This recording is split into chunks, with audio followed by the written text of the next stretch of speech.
vamos ahora a Chiapas con el mismo tema. ¿Qué está ocurriendo con los migrantes?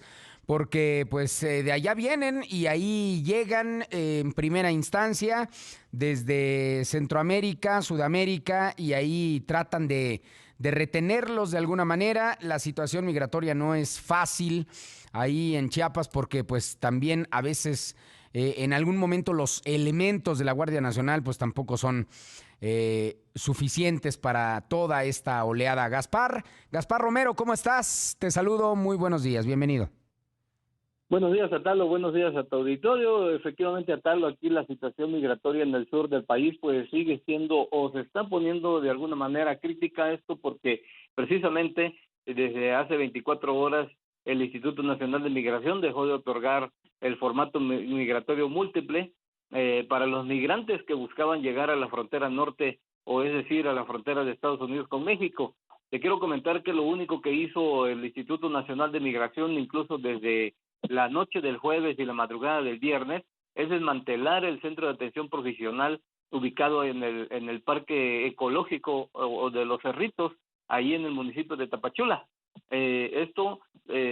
Y con ello suspendió el otorgamiento del formato múltiple migratorio. A los migrantes que ya se encontraban en el lugar, únicamente les ofreció autobuses para llevarlos o trasladarlos al municipio de Tuxtla Gutiérrez, a San Cristóbal y a Comitán. Sin embargo, ya una vez estando en estos municipios, lo único que recibieron los migrantes fue un oficio de salida, es decir, lo único que podían hacer era regresarse nuevamente a la frontera de México con Guatemala porque no se les iba a permitir continuar hacia el norte de la República. El fluido de migrantes, si bien es cierto, no es en volumen, pero sí hay, digamos, una especie de operación hormiga, y entran en la noche, en la medianoche, en la madrugada, por el río Suchiates a bordo de las balsas.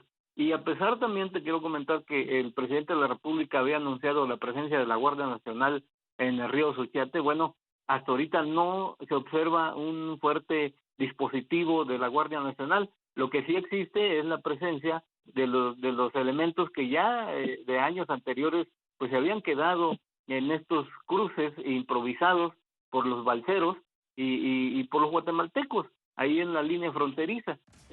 Ayer, por ejemplo, se observaron un promedio de 6 elementos de la Guardia Nacional y tal vez unos 4 o 5 elementos del Instituto Nacional de Migración que solamente están pues vigilando, observando el cruce porque no les piden alguna identificación, nada a los migrantes que están ingresando al territorio mexicano por esa frontera improvisada o por ese paso improvisado de la frontera.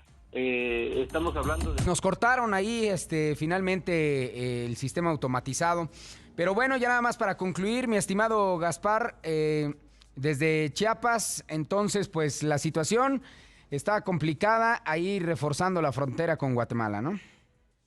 Así es, Atalo, pues ya para finalizar, efectivamente el fluido de migrantes de Centroamérica hacia el territorio mexicano pues continúa, no es ciertamente un así tipo caravanas, pero sí hay un ingreso constante, sobre todo durante la madrugada de cada día, de cada 24 horas, están cruzando e incluso ya hubo alguna orden para los balseros que dejen de ingresar a los migrantes, en tanto están amenazando de algunos de irse en caravana hacia el norte del país e incluso han solicitado la intervención de la ONU y de organismos de derechos humanos o defensores de derechos humanos para que tengan alguna protección en nuestro país.